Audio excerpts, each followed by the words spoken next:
Welcome back to another episode of the Casey Campbell Podcast. Casey Campbell with you, of course, and we are pleased to be joined by Shonda Stanton, who is, of course, the head softball coach at Indiana. How's it going?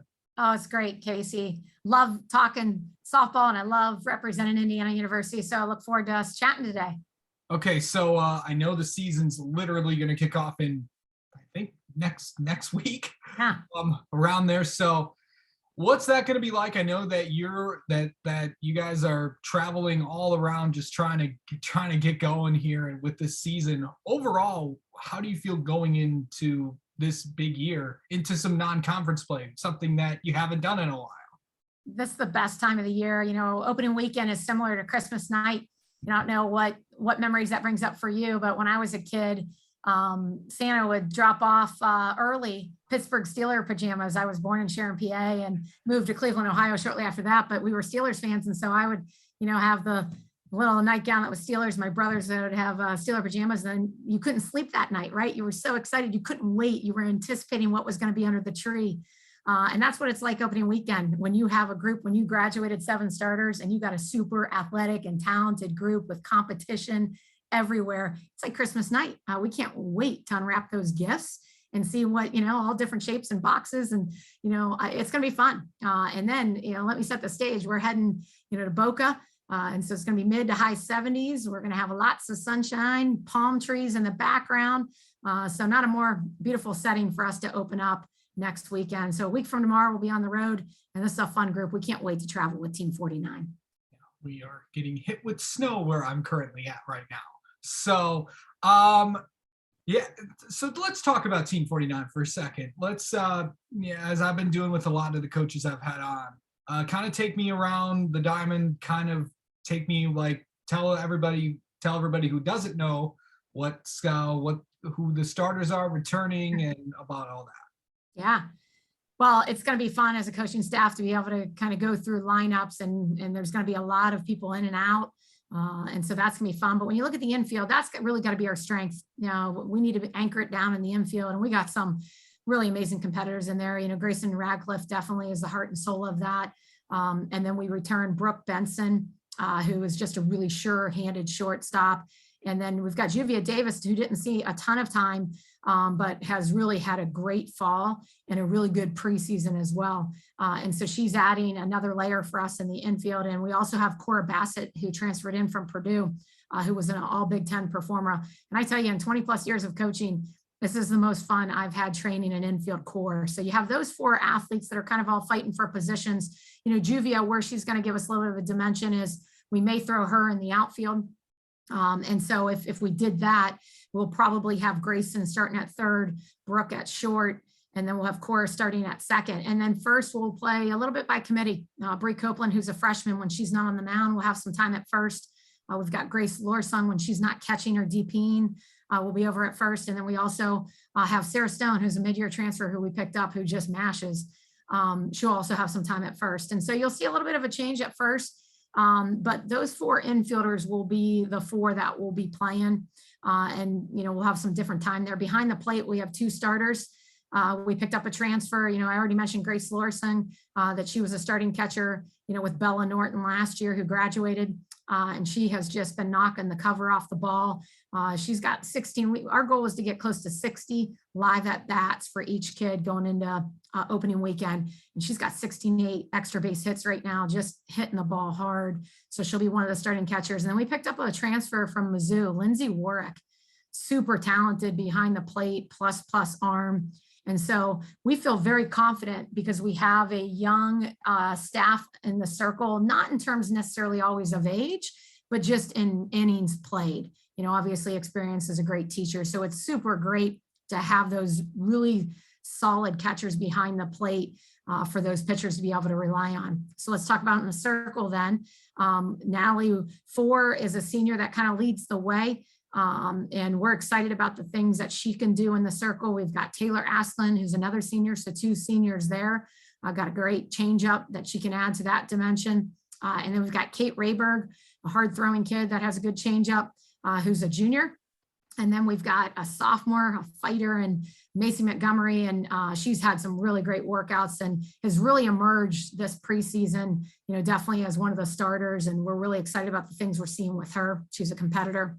And then we've got two really talented freshmen in the circle, one in Brit Copeland from Alabama. And then we've got Heather Johnson, who's, up from West Lafayette area, a lefty, who just has great size, can also hit. And then Brit Copeland's popping high 60s. So we're going to pitch by committee. And so I think our strengths got to be our defense and our offense as our players, our pitchers get more experience in the circle, and we figure out what that rotation is going to look like and who really emerges as the aces, and then who emerges as those middle relief or shutting the door type kids. And then the outfield, this is probably the biggest question mark. Super talented out there. We've got 6 different athletes that are competing for time, and we graduated everyday starters that were out there last year. And so, gosh, you name it, from Leah Andrews, who played last year out there and got some considerable time, Des Dufik, who was a catcher for us that we've moved out in the outfield, has a really strong arm, athletic kid. Both of them are super athletes. And then we've got Abby Meeks, who's been looking great in this preseason. She's a junior, that really hasn't seen time up to this point, but is really pushing the envelope. And then we've also got we've got Tatum Hayes, who's been in this program, elite speed, total leader out there, battling through an injury, but we're excited to see what she can do for us. And then we've got 2 freshmen that are super talented out there too, in Kinsey and Taylor, and they're both kind of area products and played at a high level. So this is a very athletic group, and it's going to be fun for us as coaches making a lineup. Okay. So, and then I want to really mention one other thing. I've got a couple kids off the bench too. Brit Ford is a kid, a hitter. And that kid's had some big moments already in this program, and she'll be able to drive the ball. So, I'm super excited to be able to go to her and see what she can do in big moments. There's a lot, a lot there, right? And I know I probably forgot someone, but yep, just trying to go around. Anyone. All right. Well, you know what? We're going to play, we're going to play Big Ten opponents, but we're also going to be playing non-conference opponents. I know I mentioned earlier, you guys haven't done that in a while, but biggest advantage to having that back, because, you're going to go down to Florida and go play some, some non-conference opponents. And unlike any other year, you played everybody in the conference. You don't play everyone in the conference this year. Yeah. For us, the Big Ten is a great conference, and you're always going to have legitimate opponents every weekend that you play in and out. And it's nice this year to be able to turn the page and move forward and be able to play some non-conference opponents. And so when you look, opening weekend is a great weekend to go out and get our feet wet. And then we have a weekend off to kind of regroup. And that second weekend, we're going to play Florida State, who's won a national championship. They're a top 5 program traditionally. And so them and Hofstra are going to be down there. We have 5 games against those 2 opponents. And then, we're going to be at Louisville, which is a great matchup with the ACC school. And we do play them opening weekend. We're going to host a tournament, which is going to be awesome here at Andy Moore Field. And then we get to go to Oklahoma City and play, traditionally what's been one of the number 1 teams in the country in Oklahoma, right? And so I think when you look at the schedule, not only in that preseason, and then you get into Big Ten play, and then we've got some midweek competition, whether it's Notre Dame, Louisiana, Lafayette, obviously we play Purdue in the Big Ten midweek, Kent State's coming down. We've got some great stretches of, non-conference play, preseason tournaments that are really going to refine us and get us ready for Big Ten play. In terms of the conference, where do you think the Big Ten is at in softball? I think we're one of the best Power 5 conferences in the country. Obviously you see when you look at our at-large bids, SEC gets a lot of those bids. You got the Big 12, the ACC, and the PAC, that are going to get a handful of bids as well. I think this is a conference, it was a little bit unfortunate last year. But we knew that, the hand that we were dealt, we were pleased with, the Big Ten, the opportunities they provided us to be able to go down and play in Florida and have the opportunity to play everybody in the Big Ten. We knew we took a hit RPI wise. We felt that this conference was a conference that should get 6-7 teams in, from the Big Ten. I really believe that. And I think it's no different this year. I think this is a conference that, you get in that top half of the conference and you should be beating on, the postseason door. This is, when you look across the board, this is a great conference, and we've had, some new coaches that have come into the league and, really pulling things up. We're really excited about where the Big Ten is and where it's headed. I know some conference series that you and I take a look at the schedule, but for those who don't know or have time to go to indianaathletics.com, but where are we at what are some key series to watch out for in the Big Ten when you get to Big Ten play? Sure. I think any weekend's a key series. As far as who we have at home, gosh, I can't think offhand. We play Northwestern at home. Yeah. We're at Ohio State. We have Purdue at home.